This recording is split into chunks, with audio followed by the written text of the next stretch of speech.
कक्षा 12 अर्थशास्त्र पाठ 3। हम अब तक मांग के बारे में पढ़ चुके हैं। मांग क्या है, मांग कितने प्रकार की होती है। आज हम मांग का नियम पढ़ेंगे। ध्यान दीजिए, मांग का नियम क्या कहता है। देखिए, मांग के नियम के अनुसार अन्य बातों के समान रहने पर वस्तु की कीमत एवं वस्तु की मात्रा में विपरीत संबंध होता है। अन्य बातों के समान रहने का मतलब कि उपभोक्ता की आय न परिवर्तित हो। जिन जिन चीज़ों पर मांग निर्भर करती है, उपभोक्ता की आय पर, उपभोक्ता की रुचि, स्वभाव, पसंद, मौसम इत्यादि सारी चीज़ें अगर अपरिवर्तित रहें यानी समान रहें, तो वस्तु की कीमत और वस्तु की मांग में विपरीत संबंध होता है। दूसरे शब्दों में हम क्या कह सकते हैं कि यदि विपरीत संबंध का मतलब कि एक चीज़ के बढ़ने पर दूसरी चीज़ घटती है, यानी कि यदि वस्तु की कीमत में कमी होती है तो उसकी मांग बढ़ जाती है, तथा यदि वस्तु की कीमत बढ़ती है तो मांग में कमी आ जाती है। ध्यान दीजिए, आप अक्सर सुनते हैं कि प्याज की कीमत बढ़ गई, 80 रुपये, 100 रुपये ऐसे किलो बिकती है। तो जब इतना बढ़ जाती है तो लोग उसको कम खाना शुरू कर देते हैं, उसकी डिमांड यानी मांग कम हो जाती है। अगर 100 रुपये किलो प्याज मिल रही है तो आप आधा किलो खरीदेंगे, उससे ज़्यादा। कोई बहुत ओकेज़न हुआ तो 1 किलो खरीद लेंगे, लेकिन बहुत ज़्यादा डिमांड उसकी नहीं होगी क्योंकि उसकी कीमत बहुत ज़्यादा है। अगर वही 20 रुपये किलो प्याज मिल रही हो, प्याज की कीमत कम हो जाए तो उसको आदमी ज़्यादा खरीदेगा। 2.5 किलो दे दो भैया, आप जाते हैं बाज़ार, अक्सर ऐसे बोलते हैं कि अगर कम कीमत रही तो हाँ और ज़्यादा दे देना, और अगर कीमत ज़्यादा हो तो उसको जो है कम कराते हैं, कम लेते हैं, मांग कम होती है।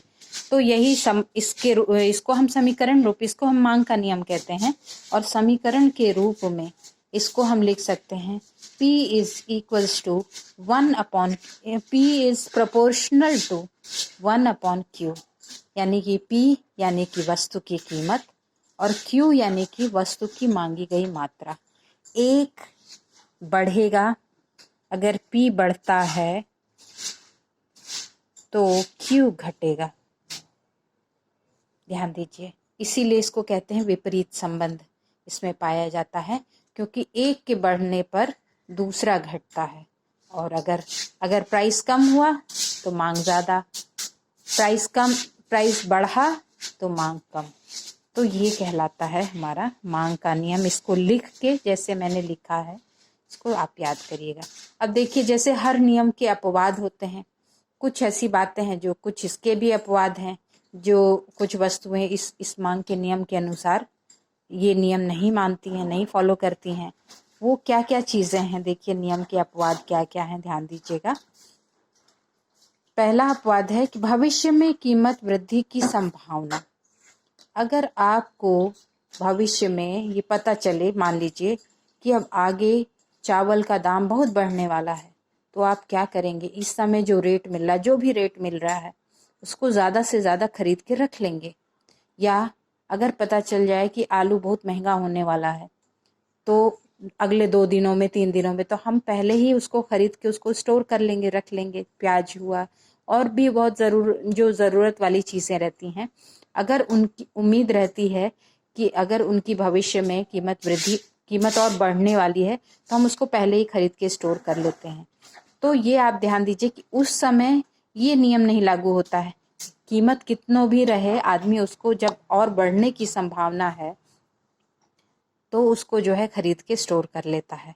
इसके अलावा देखिए, दूसरा चीज़ है प्रतिष्ठा सूचक वस्तुएं, यानी कि इसमें देखिए यहाँ मांग का नियम नहीं फॉलो होता है। जैसे सोना है, चांदी है, हीरे हैं, और बड़ी बड़ी कारें हैं, BMW है, इनकी कीमत कितनों भी बढ़े, दाम बढ़ता जाए, कोई फर्क नहीं पड़ता है, मांग पे उस पे कोई फर्क नहीं पड़ेगा। ये अगर दाम बढ़ता भी रहे तो भी ये जो है, इनकी मांग हमेशा बनी रहती है। सोना, चांदी,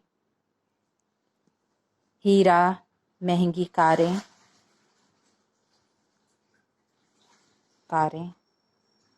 आदि।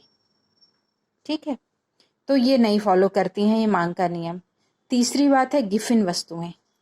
गिफिन वस्तुएं मांग के नियम को फॉलो नहीं करती। गिफिन वस्तुएं यानी कि ऐसी वस्तुएं जिनकी क्वालिटी खराब होती है, जो खराब क्वालिटी की होती हैं उनको हम कहते हैं गिफिन वस्तुएं। मार्केट में हर तरह की वस्तुएं होती हैं, खराब क्वालिटी भी, अच्छी क्वालिटी की थोड़ी महंगी बिकती हैं। गिफिन वस्तुएं जो वही चीज़ एकदम सेम रहेंगी लेकिन उसकी क्वालिटी खराब रहेगी तो उनको कहते हैं गिफिन वस्तुएं।